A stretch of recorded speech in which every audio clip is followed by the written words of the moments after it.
இப்போ நான் காட்ட போகிற வீடியோ ஒரு நிமிஷம் பாருங்களேன்.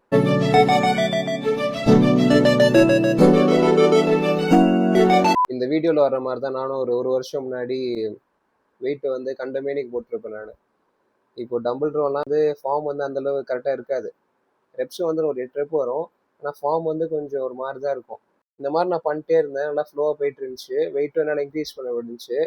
ஆனால் ஒரு பாயிண்ட்டுக்கு மேலே வந்து லைட்டாக எஃபெக்டை காட்ட ஆரம்பிச்சிச்சு. ஃபஸ்ட்டு வந்து என்னோட ரைட் ஷோல்டர் தான் போயிடுச்சு. ரைட் ஷோல்டர் வந்து போட்டுகிட்டே இருந்தேன், நல்லா இருந்துச்சு. திடீர்னு பார்த்தா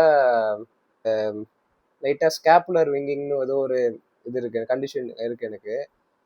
அதனால ஏதோ ஒரு மாதிரி இப்போது இந்த ஃப்ரண்ட் சைடு மட்டும் பெயின் ஆக ஆரம்பிச்சிச்சு. வந்து பெயின்னா போடும்போது அவ்வளோ பெயினாக இருக்காது.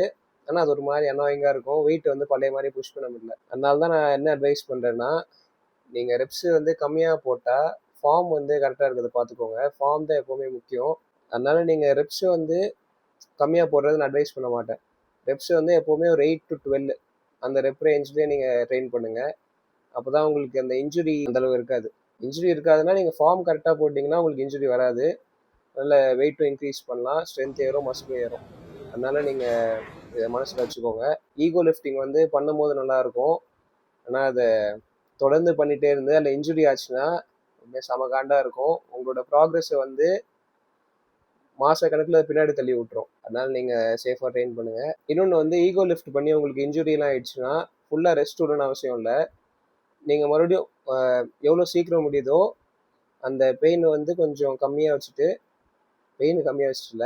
நீங்கள் வந்து கொஞ்சம் ஸ்லோவாக ரீஹேப் எக்ஸசைஸ் மாதிரி பண்ணுங்கள். ஏன்னா ரொம்ப ஃப்ரீயாக விட்டால் அது வந்து தப்பாயிரும். நீங்கள் ரீஹேப் எக்ஸசைஸ் பண்ணுங்கள். அதுக்கு இது யூடியூப்பில் இருக்கும். இப்போ உங்களுக்கு எனக்கு ஷோல்டர் ஸ்கேப்புலர் விங்கிங்னால ஆச்சு. அதுக்கு வந்து ரீஹேப் எக்ஸசைஸ் நான் டெய்லி பண்ணிட்டு தான் இருக்கேன்.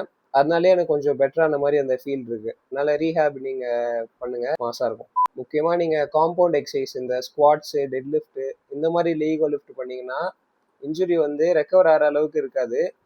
உங்களுக்கு ஸ்ட்ரெயிட்டாக ஏதாவது ஃப்ராக்சர் அந்த மாதிரிலாம் ஆயிடுச்சுன்னா ரொம்ப கஷ்டம். அப்புறம் நீங்கள் உண்மையாகவே ஒரு 2 வருஷம் 3 வருஷம் சர்ஜரி பண்ணிட்டு ரெஸ்ட் எடுக்கிற மாதிரி ஆயிரும்.